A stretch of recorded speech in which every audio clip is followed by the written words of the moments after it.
In this video, we will study about basal cell carcinoma. It arises from the basal layer of epidermis. Epidermis का generally 5 layer होता है, ठीक है. Mnemonic is CLGSB. तो topmost layer is stratum corneum, then L for lucidum, G for granulosum, S for spinosum and the last layer is stratum basale. ठीक है, तो epidermis का 5 लेयर है. सबसे नीचे वाला लेयर इज स्ट्रेटम बेसेल और द बेसल लेयर. इन बेसल लेयर में बेसल केराटिनोसाइट्स होते हैं, और ये जो बेसल केराटिनोसाइट्स हैं इनके डिवीजन के कारण ही एपिडर्मिस का रीजनरेशन होता है. So these basal keratinocytes they are the stem cells of epidermis, और इन बेसल सेल्स में म्यूटेशन के कारण ही बेसल सेल कार्सिनोमा होता है. So it arises from the basal layer of epidermis. Then it constitutes approximately 80% of all non-melanoma skin cancers.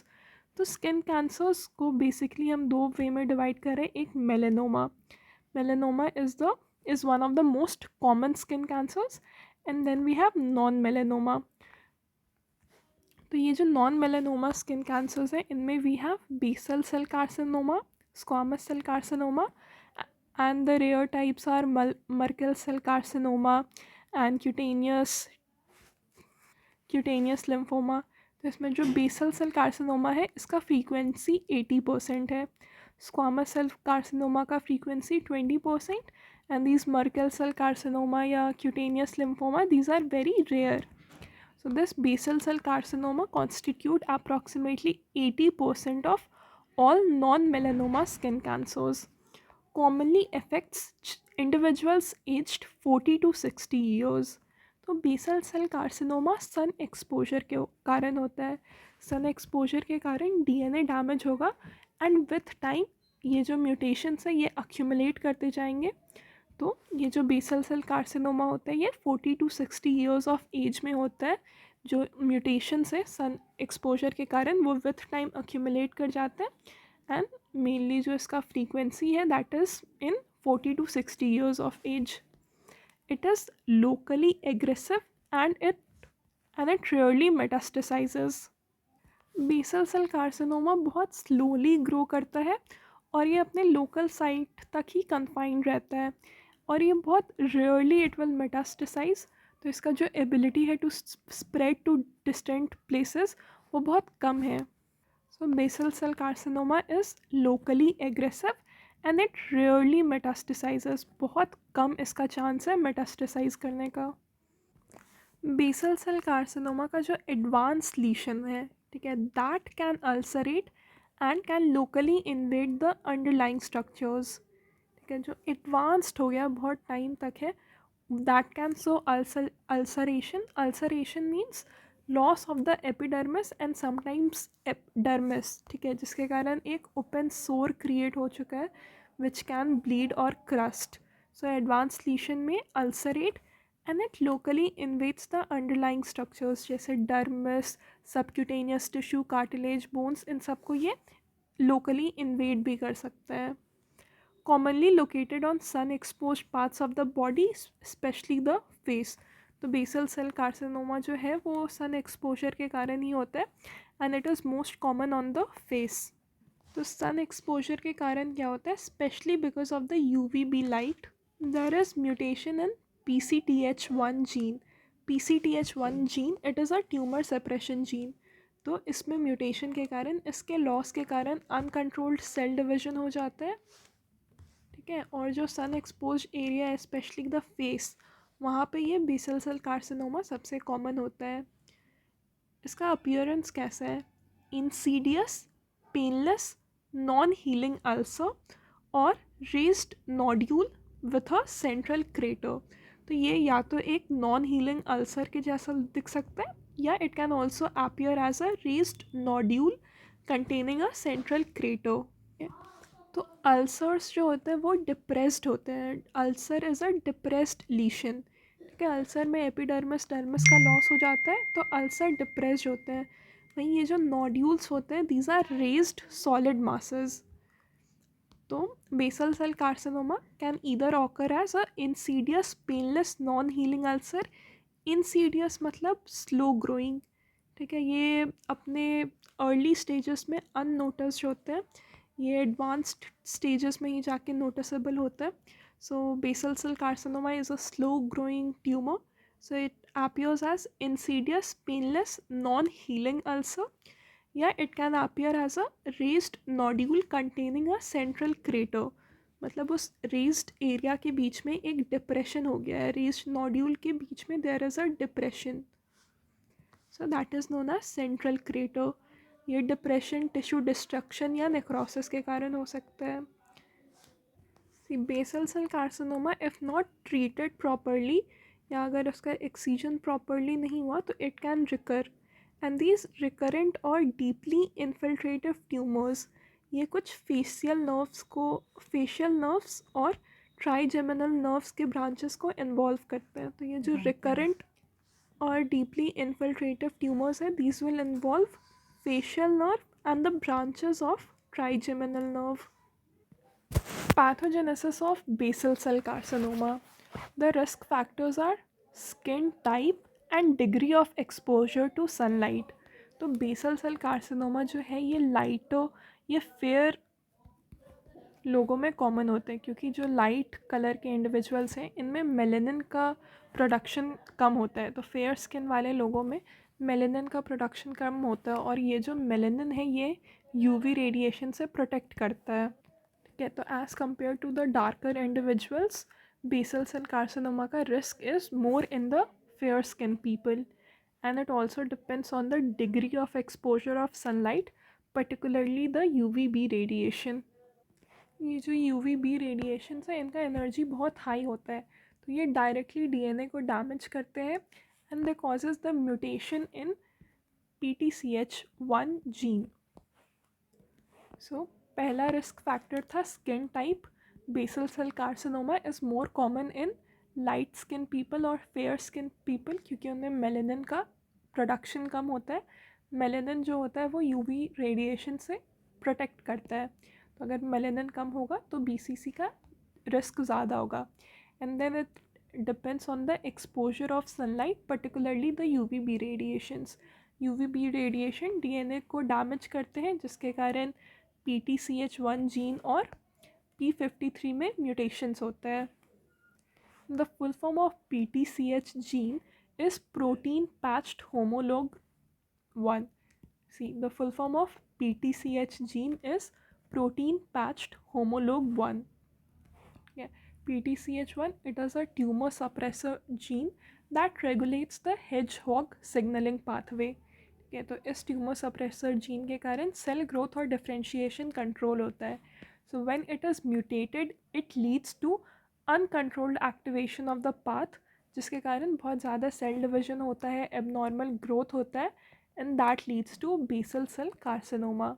So due to loss of PTCH1 there is abnormal growth, there is unregulated cell division which leads to basal cell carcinoma. ठीक है, तो basal cell carcinoma can be sporadic, मतलब environmental factors के कारण हो सकता है जो रैंडमली हो जाए सोमैटिक सेल्स में, यूवी रेडिएशंस के कारण जो हो जाए.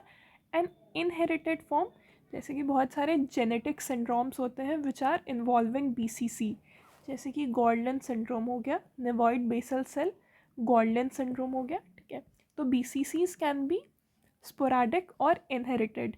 Most of the BCCs are sporadic. तो स्पोराडिक हो या इनहेरिटेड हो, इनमें PTCH1 जीन का म्यूटेशन होता है. PTCH stands for protein patched homolog 1, और ये हेजहॉग सिग्नलिंग पाथवे को कंट्रोल करता है.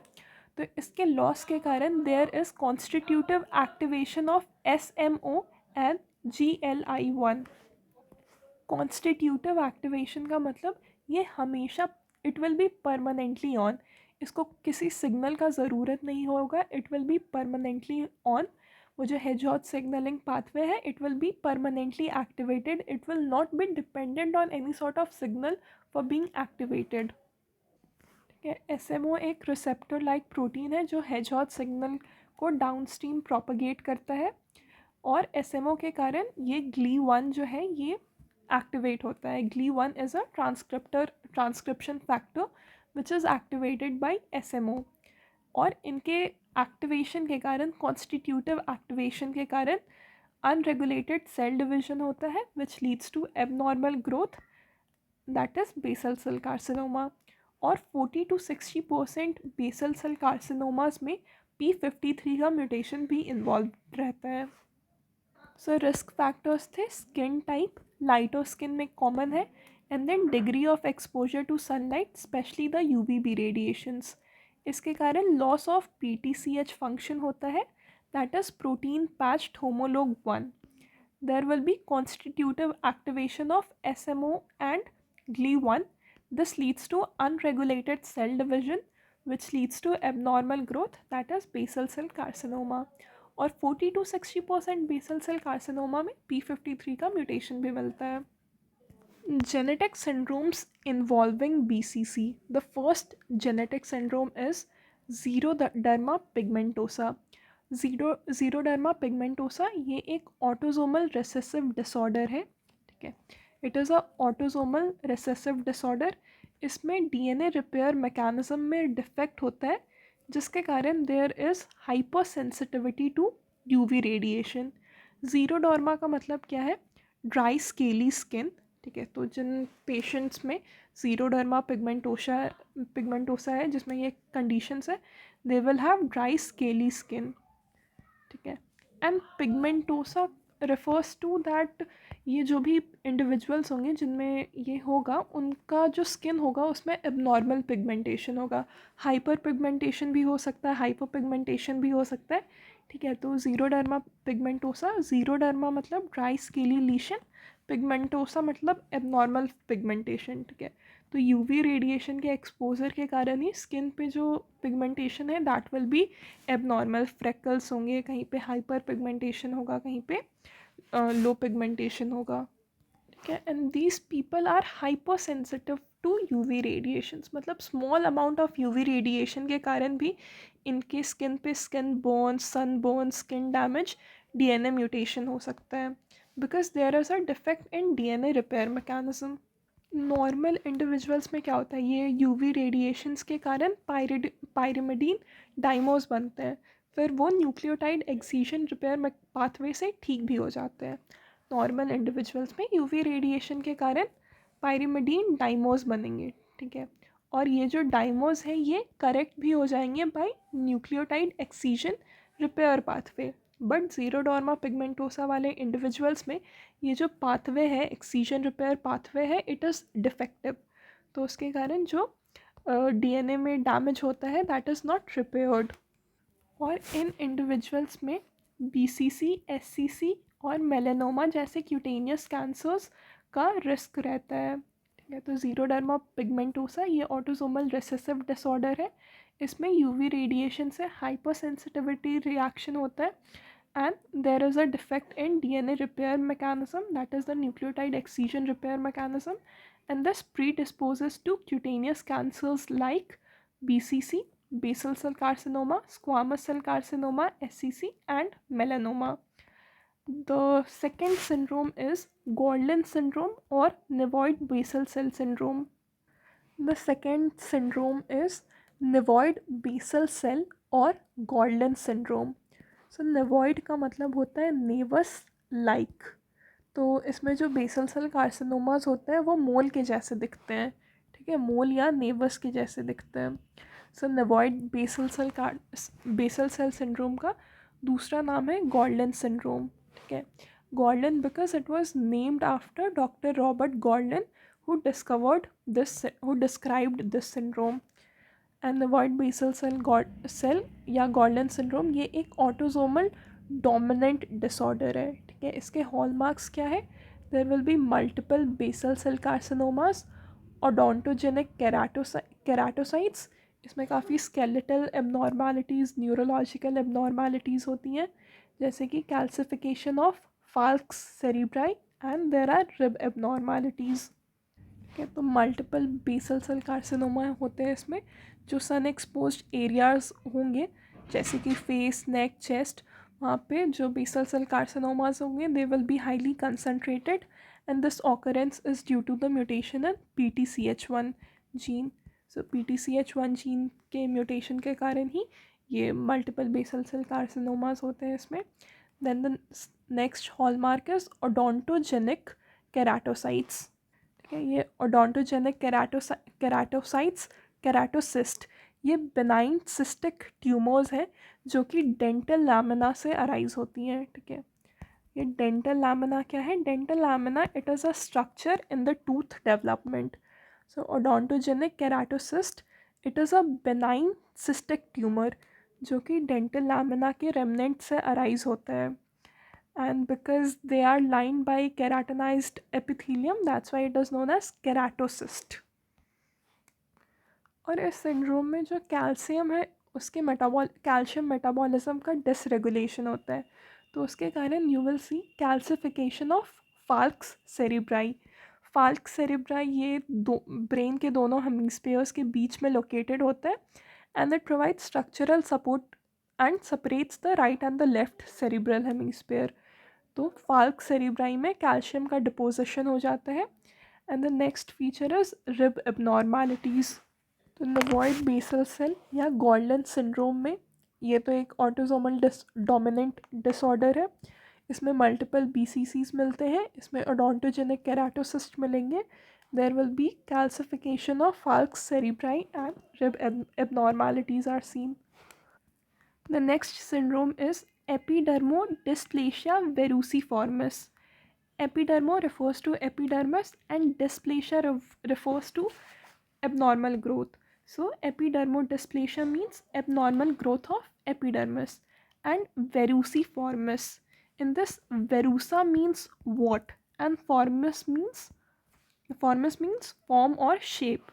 So verruciformis means wart-like appearance. It is a autosomal recessive disorder. ठीक है, तो एपिडर्मोडिस्प्लेसिया वेरूसिफॉर्मिस में ह्यूमन पैपिलोमा वायरस का इन्फेक्शन का रिस्क इंक्रीज़ हो जाता है. ठीक है, बॉडी इस कंडीशन में जो बॉडी का इम्यून सिस्टम है ये HPV के लिए उतना इफ़ेक्टिव नहीं होता है और HPV के कारण वॉट्स होता है. और विथ टाइम ये जो वॉट्स है ये malignant conditions like basal cell carcinoma और स्क्वामस सेल कार्सिनोमा में डेवलप कर सकता है. ठीक है, तो एपिडर्मोडिस्प्लेशिया में HPV का इन्फेक्शन का रिस्क इंक्रीज़ हो जाता है. HPV के कारण वॉट्स होता है and this can grow into malignant condition such as BCCs and SCC. So तीन जेनेटिक सिंड्रोम्स थे involving BCC. First was xeroderma pigmentosa, it was autosomal recessive. Then Gordon syndrome या nevoid basal cell carcinoma, it was autosomal dominant. And the last is epidermodysplasia verruciformis, it is also a autosomal recessive disorder. Types of BCC में पहला है nodular या nodulo ulcerative BCC. It is the most common BCC. It is more than 60% of BCC. ये लगभग 60 to 80% of all the BCC होता है nodular या nodular ulcerative BCC. तो इसमें नोड्यूल्स तो फॉर्म होंगे and they can be with और without ulceration. If it is without ulceration it is nodular BCC. If it is with ulceration it is nodular ulcerative BCC. And then it will be well circumscribed, it will be dome shaped, मतलब raised और circular रहेगा like a dome. It will be poorly in color, मतलब because of visible telangiectasia, because of small blood vessels इसका color will be pole like color. And there will be nodules with or without ulceration. So nodular or nodular ulcerative BCC, the most common type, greater than 60%, well circumscribed, dome shaped, color pearly. The nodule can be with or without ulceration. The next type is superficial BCC. इसका जो appearance होता है it resembles chronic dermatitis. Dermatitis में क्या होता है, skin का inflammation होगा जिसके कारण रेडनेस, स्वेलिंग, स्केलिंग होगा. तो जो सुपरफिशियल BCC है it appears like red scaly patch that will resemble chronic dermatitis. और ये एक्सट्रीमिटीज़ में होता है, मतलब आर्म्स और लेग्स में होगा। और ये इनफिल्ट्रेट नहीं करता है, ये डीप स्प्रेड नहीं करता है, ये लैटरली स्प्रेड करता है, सुपरफिशियली स्प्रेड करता है। ठीक है, ये स्किन के डेप्थ में नहीं जाता है, नीचे की ओर स्प्रेड नहीं करता है, इट स्प्रेड सुपरफिशियली, जिसके कारण it will involve a large surface area. ठीक है, तो जो पहला टाइप था नोड्यूलर या nodulo ulcerative BCC, it was dome shaped, मतलब ये एक रेज्ड स्ट्रक्चर था जिसमें नोड्यूल्स फॉर्म हो रहा था। जबकि जो सुपरफिशियल बीसीसी है, ये एक फ्लैट अपीयरेंस है इसका, पैच लाइक अपीयरेंस है जो कि सुपरफिशियली स्प्रेड होता है, and it resembles dermatitis. The third type is morphea type और sclerosing BCC. Morphea means localised hardening of the skin, तो इसमें जो लीशन होता है वो हार्ड होता है, फर्म होता है। स्क्लेरोसिंग मतलब स्कार लाइक और फाइब्रोटिक। ठीक है, तो इसमें जो लीशन होता है वो फाइब्रोटिक और फर्म होता है। मॉर्फिया मतलब localised hardening of the skin, and sclerosing means scar like और फाइब्रोटिक चेंजेस। सो इसमें जो लीशन रहेगा, इट कैन बी फ्लैट और slightly depressed, fibrotic and firm lesion, and it is 10% of the BCCs. Then it is deeply infiltrative, मतलब ये skin के deep layers तक extend करता है। It tends to extend beyond clinically obvious margins. ठीक है, clinically obvious margins के beyond extend करेगा, मतलब इसका जो जो विजिबल ट्यूमर है वो बहुत छोटा दिखेगा, पर उसका जो स्किन में एक्सटेंड होगा वो बहुत ज़्यादा होता है। ठीक है, ये जो सुपरफिशियल बीसीसी था, ये सुपरफिशियली स्प्रेड कर रहा था। बट दिस मॉर्फिया टाइप और sclerosing BCC, it is deeply infiltrative, ये स्किन के डेप्थ में जाता है, एंड दिस में extend beyond clinically obvious margins, मतलब विजिबल ट्यूमर का डेप्थ जितना होगा वो कम ही दिखेगा, but the actual depth will be too much. Then the fourth type is micronodular PCC.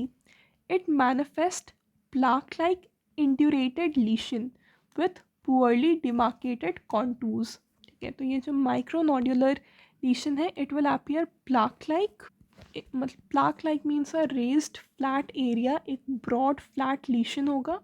Indurated means firm, and it will have poorly demarcated margins. इस tumour का एक्सटेंट डिटरमाइन करना मुश्किल है। So it manifest as plaque like indurated lesion with poorly demarcated contours, और इसका recurrence rate बहुत high होता है। ठीक है, माइक्रोनोड्यूलर BCC has a high recurrence rate and it shows aggressive behavior. The other types are keratotic BCC, infundibulocystic BCC, follicular BCC, and pleomorphic BCC. So the types of BCC are nodular or nodulo-ulcerative BCC, superficial BCC, morphia type or sclerosing BCC, micronodular BCC, keratotic BCC, infundibulocystic BCC, follicular BCC, and pleomorphic BCC. तो ये जो पहला type था nodular या nodular ulcerative BCC, ये localised रहता था। It can ulcerate, this had well circumscribed margin, the margin was well circumscribed. पर ये जो लास्ट वाला है माइक्रोनोडुलर बीसीसी, ये काफ़ी एग्रेसिव होता है, it has high recurrence rate. ठीक है, तो most common type is nodular BCC. Then उसके बाद सुपरफिशियल बीसीसी आता है, मॉर्फिया टाइप या sclerosing BCC is 10% of the cases. Morphology of BCC. Tumor cells are basiloid. That means it resembles the cells of the basal layer of epithelium. Basiloid cells कैसे होते हैं? These are small size. They will have hyperchromatic nuclei. They will be dark staining due to condensed DNA, and they will have scant cytoplasm. ठीक है, तो ये छोटे होते हैं, they have hyperchromatic nuclei and scant cytoplasm arranged in islands. तो ये जो basaloid cells है, these will, the tumor cells will be arranged in islands. islands का मतलब कि जो tumor cells है वो clusters में रहेंगे, and they will be surrounded by a stroma. So the tumor cells are basiloid. They will be arranged in a cluster जिसको एक stroma surround करेगा. So that means they are arranged in islands with prominent peripheral palisading forming cords or nest. Palisading means parallel. तो जो tumour cells periphery में होंगे they will be arranged in a parallel manner. Palisading is a hallmark of BCC and it helps in the histological diagnosis of BCC. And these will form cords or nest. और जो बीच में cells रहेंगे that is the central cells they will appear syncytial. मतलब syncytium means multi nucleation. इसका जो cytoplasmic margin होगा वो इल defined होता है, जिसके कारण लगता है कि एक ही साइटोप्लाज्म में बहुत सारे न्यूक्लियाई हैं, that is multiple nucleation. So the central cells will appear syncytial because of ill-defined cytoplasmic margins. और स्ट्रोमा में वैरिंग कोलाजन डिपोजिशन होगा विथ अबंडेंट म्यूसिन. स्ट्रोमा में कोलाजन डिपोजिशन और अबंडेंट म्यूसिन होता है. एच एन ई स्टेनिंग पे retraction artifact या clefting मिलता है. ठीक है, रिट्रैक्शन आर्टिफैक्ट या clefting is seen on H N E staining. ठीक है, इसका मतलब क्या है कि जो ट्यूमर सेल्स का नेस्ट या आइलैंड है और स्टोमा के बीच में कुछ स्पेसेस दिखेंगे, that is known as retraction artefact और clefting. So this was the morphology of BCC.